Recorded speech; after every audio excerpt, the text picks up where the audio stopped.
Since childhood, I'd always dreamed of seeing Asia the way it was presented in the old Hong Kong television serials. It was an impossibly naive and romantic notion, yet one that I held into adulthood when I left my job to write a novel set in historical Vietnam and China.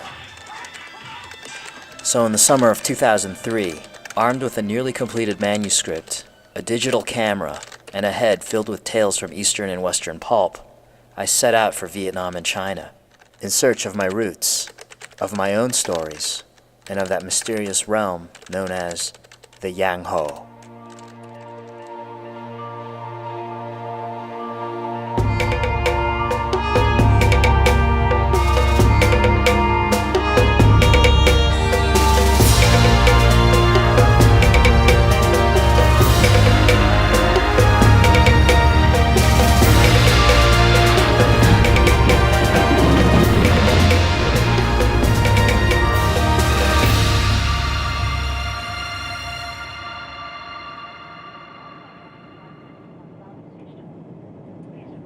In the downpour of my layover in Singapore, it occurred to me that I'd never witnessed a monsoon rainstorm, and this filled me with an anxiety for the unknown that was to come.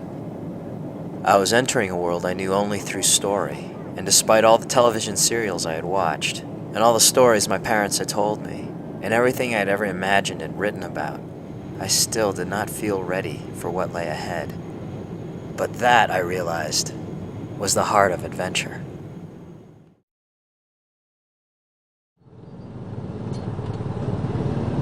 There's something familiar about the raw vitality and the sights and sounds of Saigon. I'd spent a few days here some years back, but hadn't ventured much beyond the insulated, foreign-friendly District 1, known to the locals as Roland. This time I made it a point to see that side of the city not covered in the guidebooks. Dean and Bean were brothers of a friend from school.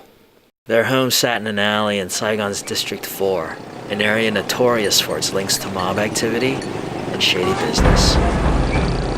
There I discovered a world that belonged to the children of the moment, those whose lives were dictated by the belief that tomorrow would bring either downfall or windfall. It was a world that could be both corrupt and righteous, a world walked by rogues, gangsters, and unlikely heroes. It was a world typified in the martial arts classics and gangster films as the Giang Ho.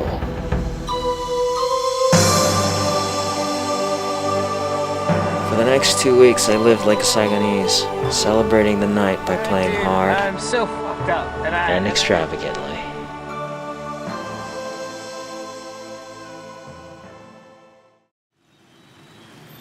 We'd sleep until the afternoons, awakening to the steady rumble of motorbikes. What was left of our days, we'd spend idly in trendy coffee bars.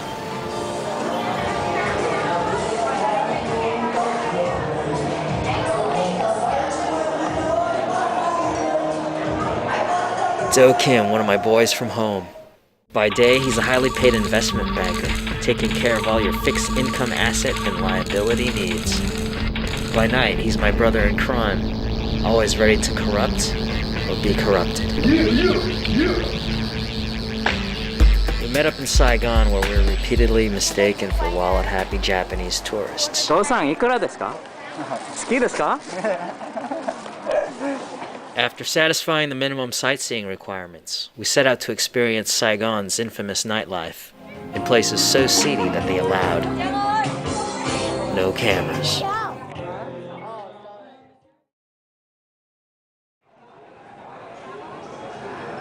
As in many societies, food and drink play extremely important roles in Vietnamese culture.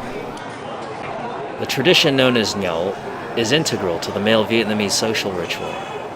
More than a drinking session, nhậu typically involves exotic foods not to be consumed with rice. The alcohol, of course, is mandatory. How was it? That was gallbladder of iguana. Oh yeah!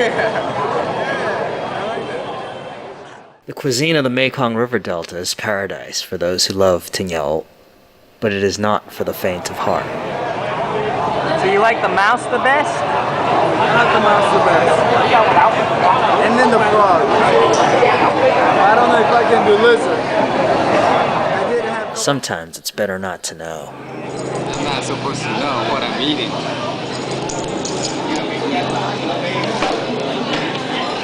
You not tell me. But for the brave, ignorance is not an option. So, what did I eat last night? So, Mr. Kim wants to know what he ate last night. Alright, the white stuff in the bowl. Cái này là tủy heo. Tủy heo. Coi tủy hay ốc. Không biết. That's just bone marrow. Oh, That's not so bad, right? I eat that thing anyway. What else was there? The little tiny little bean shit. Cái này là gì?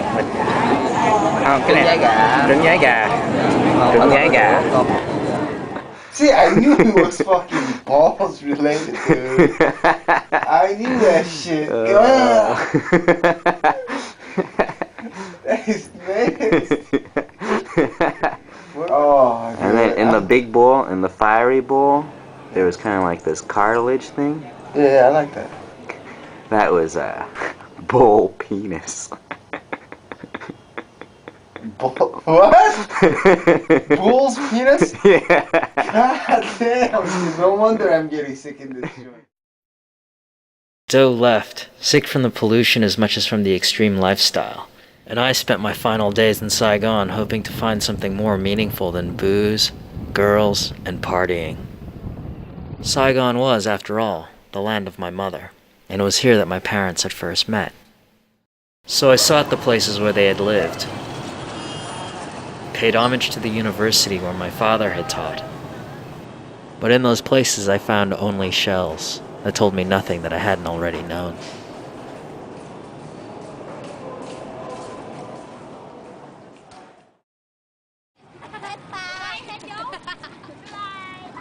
I felt drained and wasted as I left Saigon, washed out by the city that had promised so much.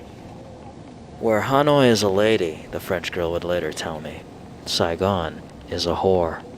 Despite the grudge that my father still bears towards the French, he's always maintained that they are the only Westerners who understand Vietnam. I'd been to Hanoi once. I think my dad was right about the French.